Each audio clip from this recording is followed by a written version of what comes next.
So magandang araw kabola, sa video nito kabola, Chris Newsome po ang focus natin. Free agency naman kabola kasi maging unrestricted free agent na po kabola sa Chris Newsome.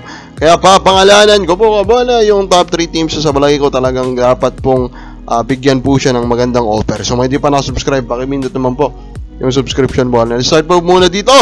Raymond Aguilar nagpakitang gilas nung game 1 kabola kasi na foul trouble nga itong si Japet Aguilar o hindi po sila magkaano-ano. Nagpakitang gilas naman po si Raymond Aguilar. No? He was given 8 minutes kabola. And in that 8 minutes, plus 13 sila kabola. Ano ibig sabihin ng plus 13? Basically, 13 points yung naging lamang po ng Ginebra doon sa 8 minuto kung saan nakalaro po kabola si Raymond Aguilar. First, magic bunot talaga to. Ultra magic bunot ang ginawa na ito ni Raymond Aguilar kabola. And of course, he is a big reason of their game 1 victory. Of course, expect ba natin na maulit pa niya ito sa ibang game kabola? Of course, hindi na, diba? Kasi alam na rin naman natin po yung level po ng laro ng isang Raymond Aguilar. Now, sa NBA kabola, number 2 pick ulit, Filipino-American Dylan Harper kabola. Palakpakan naman na rin yan kabola. Kabayan, no? Kabayan kabola. So of course, Dylan Harper kabola, ang number 1 biggest selling point dito, hindi po kayo familiar kabola, is yung ability niya to slash to the basket. Talagang maraming bilib po sa kanya na mga analyst, kaya nag number 2 pick kabola kasi kumbaga ibang level yung ability niya to slash to the basket. Now he is with San Antonio Spurs.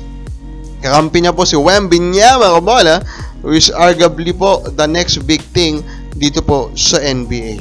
Then James Yap kabola, nakaglaro po kasi siya isang liga ng mga Chinese kabola, kaya naman lumalabas na naman po yung pangalan niya. And then nabanggit ni PBA legend Jerry Condinera nung natanong siya kabola kung kaya pa ba ni James Yap na maglaro po sa PBA. Aba, nasagot ba naman kabola, kaya pa daw nitong si James Yap kabola. Ikaw ba sa palagay mo, kaya pa ba ni James kabola? For sa atin, I think hindi na yung liga na nilaruan niya kabola, liga naman yun ng matatanda kabola. The guy is already 43 years old kabola.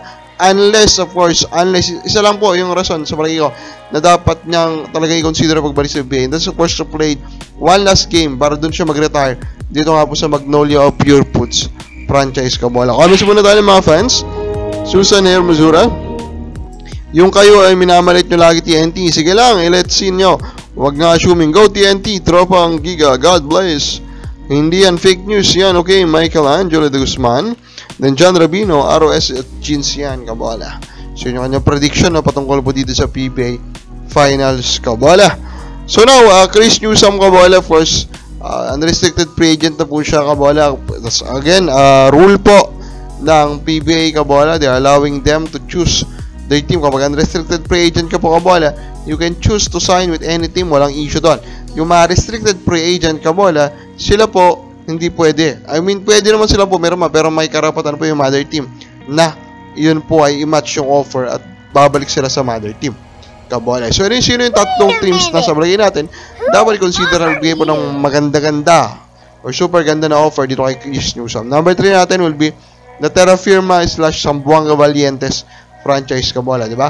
So sinasabi nila Zamboanga kaya daw po financially magpatakbo po ng isang PBA franchise. Ito na yung pwede nilang gawin para i-prove agad-agad sa mga fans sa PBA. They should try to steal. Ito nga po si Chris Newsome, kasi if they can do that kabola, aba, marami agad magsasabi ng mga fans, aba, legit pala itong Zamboanga Valientes kasi they managed to get Chris Newsome kabola. Number 2 natin, Barangay Ginebra. Bakit po number 7 Barangay Ginebra? Kasi nga daw po ito yung team kabola daw na talagang kino-consider daw ng isang Chris Newsome kabola because of the presence of Coach Tim Cone kabola sa Ginebra kabola. Of course, in terms of fit-wise kabola, medyo hindi na nila need si Chris Newsome, pero Newsome is the type of player that's very versatile kabola, kaya naman pwede pa rin siya doon. Pero number 1 natin is Force Meralco Balls. Chris Newsome is their GOAT kabola in their franchise kabola. He led them to a championship kabola. So for me, they should do everything kabola in their powers to retain this guy kabola and try to continue what they're trying to do. Kababals ba mo? Sino kaya ang lalaruan ni Newsome next season? Comment lang po. So